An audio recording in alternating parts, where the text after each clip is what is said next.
તો ગાઈસ જેમની તૈયારી કરતા કરતા વેગનનું પૂછ્યું છે જેન્સીનું દાખલ લઈ જશે. તો ગાઈસ જેન્સીન 2 દિવસથી છે ને 2 દિવસથી નહીં, આમ તો અઠવાડિયા ઉપર થયું નાકમાં લોહી આવતું, એટલે અમે કીધું કે નાકો કોઈ ફૂટી હશે.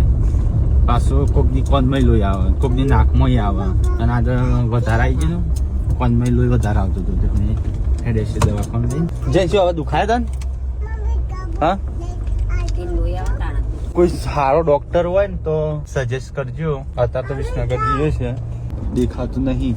પણ ગાઈસ કોનમાં લોહી આવે છે 2 દિવસ, કોનમાં આવે અને નાકમાં આવે. કારણ એટલે તને ચમ થયું વાગી એટલે લોહી આવ્યું, ઇન્ફેક્શન છે કે અંદર ફૂલ્લી થઈ છે, એવું ચેક કરાવવું પડે કે. ચલો કઈ દવાખાને જઈએ, ડોક્ટરને પૂછશે શું કીધું. કાલ તો કઈ જેમ છે ને આજે પાસે નહીં ગણાય. તો કઈ કેસ કઢાવી દીધો છે, બહુ થાય છે, મને તો ટેન્શન છે.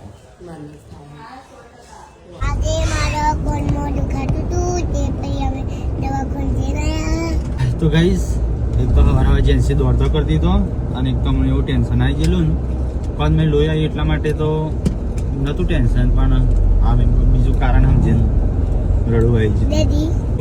કોનમાં લોહી આવતું, પણ નાકમાં લોહી આવતું, અને પાછા બાલ ખરતા, અને શરીર એનું એટલે અમે ખેપડ ખાતી નહીં એટલે ખેપડ પડશે, પણ આપણે તો નાકમાં આવે લોહી કાનમાં આવે એટલે અમે ટેન્શનમાં આવી ગયા હતા. બહુ ટેન્શન આવી ગયું. તો ડૉક્ટરને બતાવી ના, ડૉક્ટરે નોર્મલ કીધું છે, બધું કેમેરામાં બતાવ્યું, બધું કમ્પ્લીટ ચેક કર્યું. હા, બધું કમ્પ્લીટ ચેક કર્યું. પછી પડદો કમ્પ્લીટ હતો, કોતર કરે ને એટલે તો કદાચ આવી ગયા. તો ગાઈસ તમે ટેન્શનમાં આવી જાય ને, એક તો અમારે એવું થઈ ગયું ટેન્શન વધી ગયું. બહુ બધા મેસેજ આવ્યા ગાઈસ, હું થયું બહુ બધા આપણો સબસ્ક્રાઇબર ચિંતા કરું છું એના માટે થેન્ક યુ.